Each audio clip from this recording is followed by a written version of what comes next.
On October 2nd, I paid my Xfinity bill. It was for $30, and it reflected in my Xfinity account that it was, paid. But of course, they didn't process the payment right away. Um, and then on October 17th, um, I was charged a $30 return payment fee. And when I called them, they said that that my bank had refused to pay it. There wasn't insufficient funds. There was no error. There was no problem. It's just they didn't want to pay the bill. And I've never heard of that from a bank before, and I didn't think they could do that. But I called my bank, which was Kikoff, and they said that first they said they never received request for payment. Then they turned around and said that they never received a request for payment from Xfinity, and that it never happened. And I sent them proof. I said, look, this is the email, this is the confirmation, this is a screenshot of my Xfinity bill. You see right there, it says $30 on October 2nd. Why you're not paying it? Why is it not showing up in your system nor in my transaction history? And they couldn't answer that. They just made excuse after excuse after excuse after excuse. So I called Xfinity back, told them what Kikoff said or what my bank said, and they said, well, they told us they weren't going to pay it. I don't know what's going on. We can't do anything about it. You got to settle with your bank. I said, well, can you provide proof? And they told me no. So, because of the policies. So I called Kikoff back. I told them what Xfinity said. I said, I need y'all to send me a copy of your policies, and I need to send a copy of my entire transaction history as y'all see it. I want everything y'all got on my account. My name, the transaction history, everything you see on your screen. It's allowed by law for y'all to share it with me. I want a copy of that, and I want it sent to me either by email or by the postal service. Oh, we can't do that. That's against our policies. I said, well, consumer laws say that if I request my personal information from y'all have to give it. And they said, well, we cannot give you that, but we can give you our policies. Go to the website or to the app and click on policy. I said, there's no option there for policies. I even, clicked on everything there is to click on, on the website and the app with them on the phone. I said, there's no options for policies. And that's kind of shady. That's kind of funny. And y'all are telling me that y'all policies have changed and everything, but I've received no email stating that the policies have changed. And by consumer laws, from my understanding, whenever y'all change y'all's policies, I have to get a notice, and I've never received that notice. Oh, we can go on, and they repeated, you can go to the website, blah, blah, blah. So they sent me a direct link to the policies, and it automatically tried to download a file. And I told them, I said, look, I'm not going to automatically download a file from a link. I said, that could be dangerous. It could crash my computer. I don't know what y'all are sending me. Y'all could be sending me malware or Trojan. Y'all could be sending me, something besides policies. I don't know what's in that file. I'm not downloading it. I'm not putting my safety, my personal information, my identity, and my only laptop, my only way to do my schoolwork and do my work in jeopardy. So they're like, well, we can't help you. So I turned around and challenged or disputed the $30 transaction, and they said it would take it would take 60 days. Fine. And then lo and behold, they once again refused to make another payment to a bill that I had. It was with Credit Strong. It was for a personal loan, and it was $425. And this time it said we failed to process your payment for insufficient funds.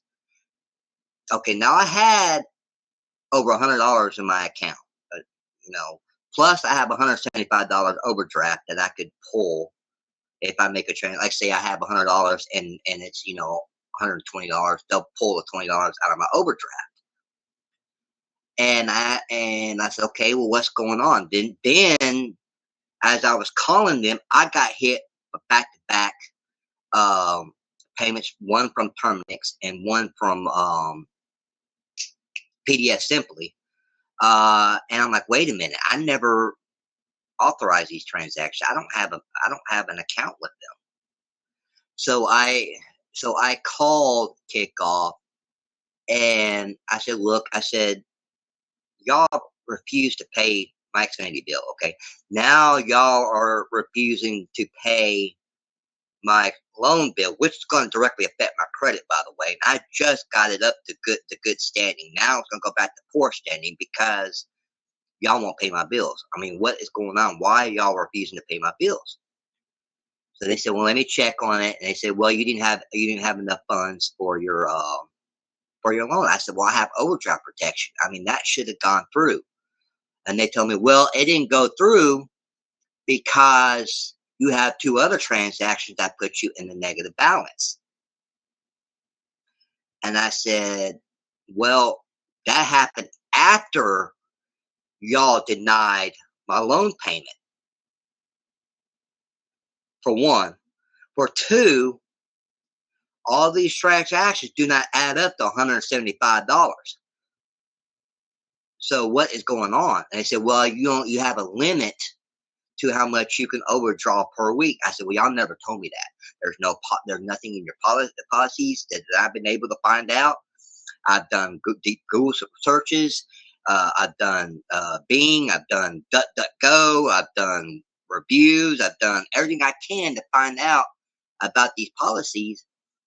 And there's nothing that I can see that states that there's a limit.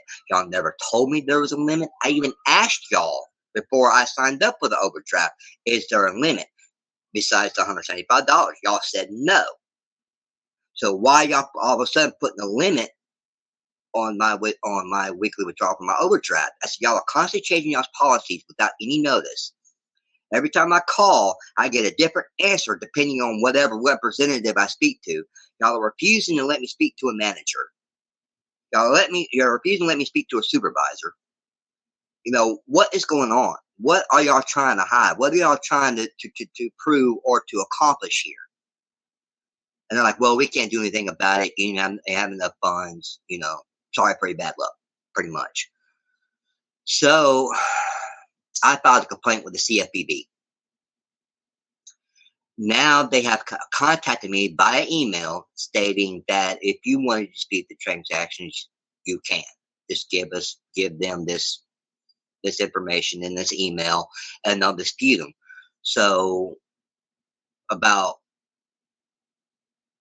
15 minutes before the interview, I got off the phone with Kikoff, and I did actually finally get to dispute those transactions, but it's going to take 2 months. So now I got to wait 2 months to be able to pay my loan bill, which is going to destroy my credit.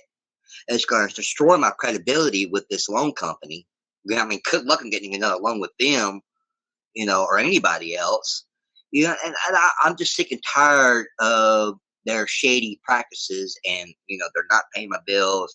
They're constantly allowing fraudulent charges. I mean, I specifically told them that I'm having issues with these people putting charges on my account.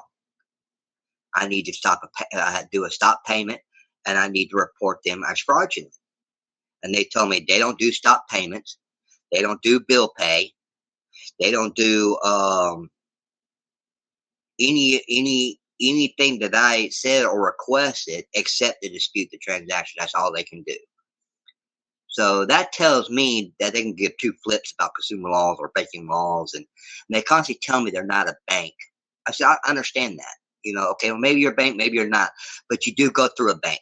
Okay, you're still giving me a checking account or number and a routing number. by consumer law, by federal and state law, my state law, when you have a routing number and an account number, that is a checking account. That is not a credit account. A credit account does not have a routing number and a account number. It only has an account number.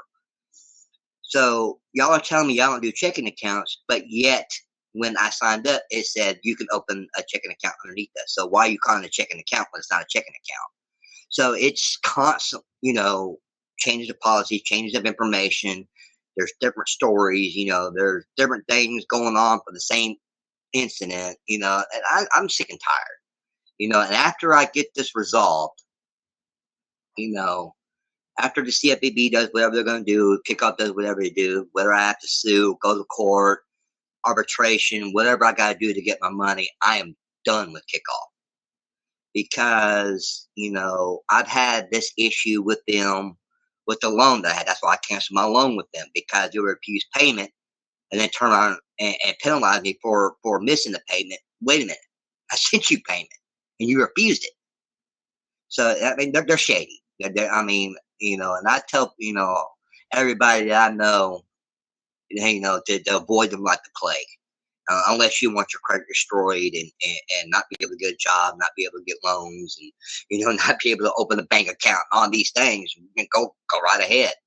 So I kind of have this lady on the back burner just in case I do need her. So now I'm gonna have to have legal fees, legal consultation. If I sue, that's more fees. I mean, so and this is ridiculous because the lawyer said they don't do contingency fees. And I'm on a limited income. So to go through this is just it's preposterous. I mean, I don't see how they're still in business.